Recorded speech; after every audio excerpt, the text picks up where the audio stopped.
오늘 친구들과 함께 배워볼 내용은 슬기로운 금융생활 방법이에요. 슬기로운 금융생활을 하기 위한 방법으로 현명하게 돈 쓰기, 돈을 모으고 불리는 법에 대해 한번 배워볼게요.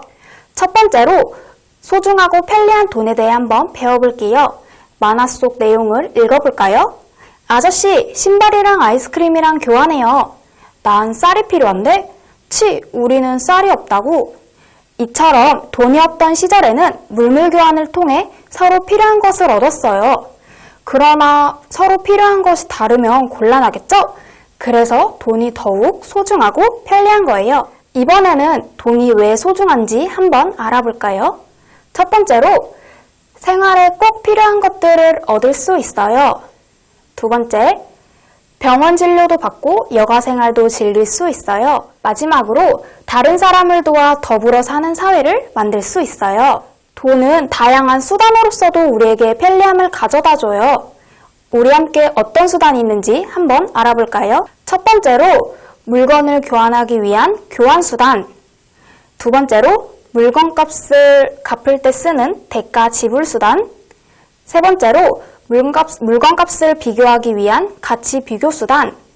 마지막으로 편리하게 돈을 저장하고 이전하는 가치 저장과 이전 수단이 있어요. 저희 퀴즈를 한번 풀어보고 가겠습니다. 네, 저희 돈이 없던 시절에는 물물 교환을 통해서 필요한 물건을 얻었습니다. 맞을까요? 네, 정답은 맞습니다. 돈이 없던 시절에는 서로가 원하는 물건을 이렇게 바꿈으로써 저희가 원하는 물건을 얻었습니다. 하지만 돈이 생김으로써 그게 훨씬 더 편리함을 많이 가지게 되었죠. 다음은 저희 소득에 대해서 알아보겠습니다. 저희 돈이 많은 편리함을 주는 걸 알게 되었는데요. 그러면 소득이라는 건 어떤 걸까요? 소득이라는 것은 회사에서 일해서 얻는 월급과 같이 어떤 사람들이 벌어들이는 돈을 말합니다. 그리고 두 번째로는 대부분의 사람들이 직업활동을 통해서 소득을 얻는데요. 그렇다면 저희가 소득을 얻는 방법은 직업활동을 통해서만 얻을 수 있을까요? 네, 소득을 얻는 여러 가지 방법이 있습니다. 저희는 오늘 4가지에 대해서 알아볼 건데요. 저희가 아까 말씀드렸던 일을 해서 돈을 얻는 것을 근로소득이라고 합니다.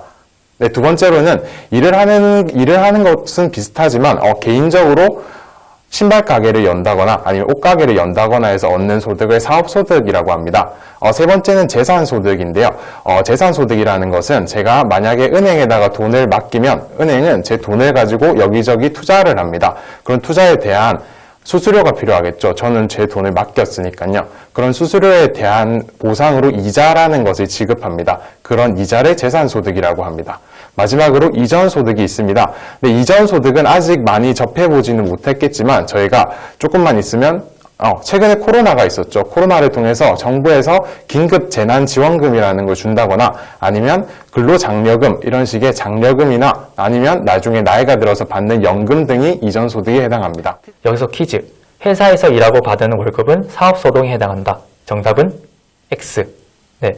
여러분들의 부모님이 회사에 나가 일을 하시고 받은 월급은 사업소득이 아니라 근로소득에 해당합니다. 용돈기입장의 사용의 장점에는 첫 번째, 수입과 지출을 쉽게 파악할 수 있어요. 수입은 여러분들의 지갑에 들어오는 돈이라고 생각하시면 돼요. 지출은 여러분들의 지갑에서 나가는 돈이라고 생각하시면 됩니다. 두 번째는 계획적인 소비생활을 하는데 많은 도움이 돼요. 계획적인 소비생활은 여러분들의 불필요한 돈을 줄일 수 있어서 되게 좋습니다.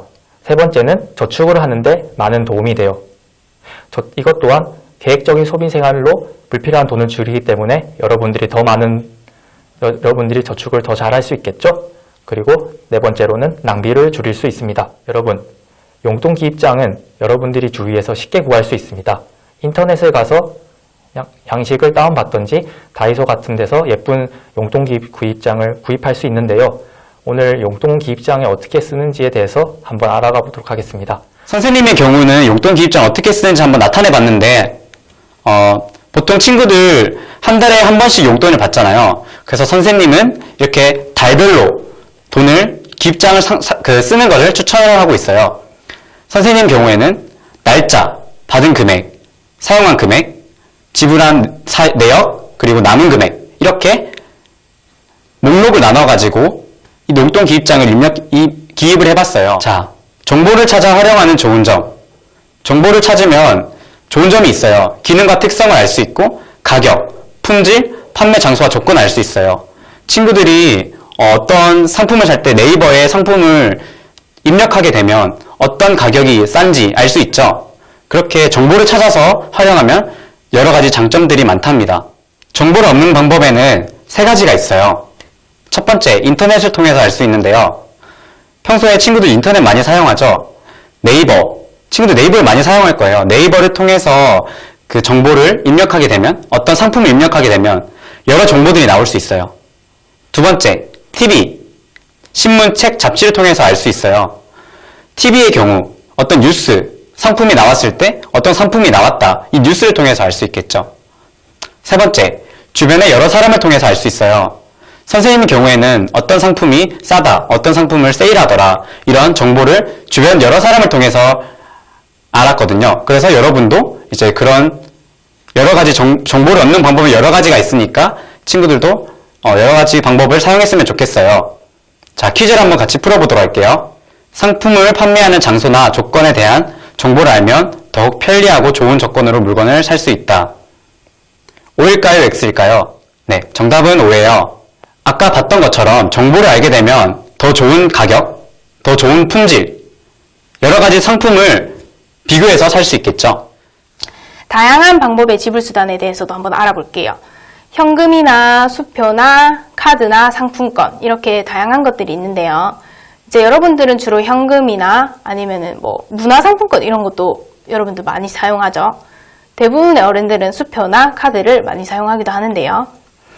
새로운 지불수단도 등장하고 있습니다. 선불카드는 체크카드라고 신용카드랑은 조금 다른 건데 이제 이 선불카드, 체크카드 안에 현금을 직접 넣어서 이제 그 넣어진 금액대로 사용하는 카드 있고요. 또한 휴대전화를 통해 여러분들 뭐 삼성페이 이런 거 많이 혹시 쓰는 거 보셨나요? 어른분들은 이제 요새는 지갑을 잘 안 들고 다니고 휴대폰으로 바로 결제를 하고 하더라고요.